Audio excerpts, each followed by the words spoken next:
First chapter में आप लोगों ने देखा कि वो ओल्ड लेडी वापस आ गई है और एलिजे का कत्ल कर दिया और रेनाए को वो कैमरा मिलता है जिससे रेनाए को भी पता चल जाता है कि अब उस आत्मा का जॉश पे कब्जा है। हम डिस्कस करेंगे चैप्टर 2। ये वाकया 1986 में शुरू होता है, जिस वक्त जॉश एक छोटा बच्चा था। उसकी माँ लॉरेन को शक था कि जॉश किसी जिन से बातें करता है, इसलिए वो एलिजे डेमोनोलॉजिस्ट की मदद लेती हैं। एलिजे घर में आते ही जॉश को हिप्नोटाइज कर देती है और फिर पता लगाने की कोशिश करती है कि इस सेशन के दौरान पता चलता है कि जॉश आत्माओं की दुनिया से कनेक्ट कर सकता है। एलिजे को वहाँ एक बूढ़ी औरत दिखती है। एलिजे और लॉरेन डिसाइड करते हैं कि जॉश के कनेक्शन करने की हिस्स को हिप्नोटिज्म से भुला देंगे और इसके ठीक 25 साल बाद हम वहीं आ जाते हैं जहां चैप्टर 1 की कहानी खत्म हुई। रेने के साथ पुलिस इन्वेस्टिगेट कर रही होती है। एलिजे के मर्डर केस में वो उन पिक्चर्स के बारे में भी पूछते हैं और उनका शक जॉश पे ही रहता है। जाने से पहले पुलिस बोलती है कि क्राइम सीन पे जॉश के फिंगरप्रिंट्स होंगे तो जॉश को नहीं छोड़ा जाएगा। इसके बाद ये पूरी फैमिली जॉश की मदर लॉरेन के घर शिफ्ट हो जाते हैं। दूसरी तरफ स्पेक्स और टकर वो अलीजे के घर पहुंचते हैं और उन्हें वहां 1986 वाली वीडियो टेप मिलती है। वीडियो टेप में उन्हें जॉश के पीछे कोई इंसान खड़ा दिखता है।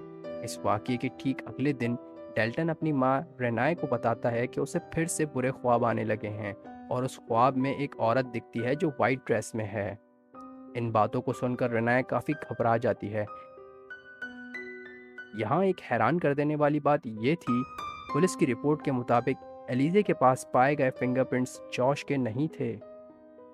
अगले दिन सुबह रेनाए को घर के हॉल में एक औरत दिखती है जो कि वाइट ड्रेस में बैठी होती है। इसके साथ उसे अपने बच्चे के रोने की आवाज़ सुनाई देती है। वो फौरन अपनी बच्ची की आवाज़ का पीछा करना शुरू कर देती है और अचानक से वाइट ड्रेस वाली औरत उसके सामने आ जाती है, जिससे रेनाए अपना होश खो बैठती है। जॉश को रेनाए घर में बेहोश पड़ी मिलती है और उसे अपने दिमाग में किसी की आवाज़ सुनाई देती है जो उसे अपनी पूरी फैमिली को मार देने को कहता है।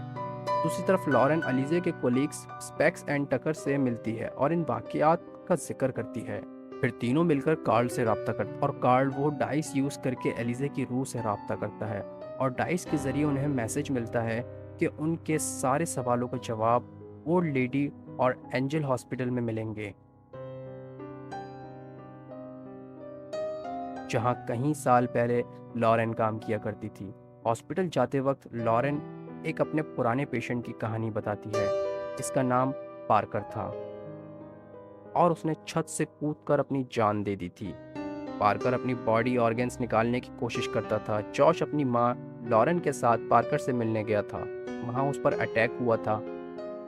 इस वाकये के 2 दिन बाद लॉरेन को एलिवेटर में पार्कर दिखा और लॉरेन ने उससे माफ़ी भी मांगी, लेकिन पार्कर ने कोई जवाब नहीं दिया। इसके बाद लॉरेन ने एक नर्स से पूछा कि आखिर पार्कर अपने बेड से उठकर यहाँ वहाँ क्यों घूम रहा है।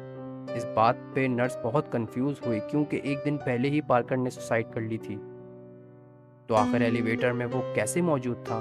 इस कहानियों को सुनकर सभी लोग पार्कर के घर जाते हैं, जहां उन्हें पता चलता है कि उस डाइस के जरिए एलिजे नहीं बल्कि पार्कर की माँ बात कर रही थी। उन्हें वहां एक सीक्रेट रूम मिलता है जहां 15 लाशें थीं, जिसके साथ एक ब्लैक वेडिंग ड्रेस थी और कुछ न्यूज़पेपर्स की क्लिपिंग थी जिसमें बहुत ही दिल दहला देने वाली न्यूज़ आर्टिकल्स थे। इन आर्टिकल्स में लिखा था कि कोई एक आदमी लड़कियों की तरह वाइट वेडिंग ड्रेस पहनकर लोगों को किडनैप करता था और फिर उन्हें मार देता था। लॉरेन फौरन रेनाए से कांटेक्ट करती है, शायद जॉश के अंदर एक बूढ़ी आत्मा है, और उन सभी लोगों को उससे दूर रहने की एडवाइस देती है। वो रेनाए को वेडिंग ड्रेस वाले कहानी बताती है और ये भी बताती है कि असली जॉश द फर्दर में फंसा हुआ है और उसके जिस्म में पार्कर की आत्मा है। साथ ही कार्ल जॉश के घर पहुंचता है ताकि वो उसे बेहोशी की दवा दे सके।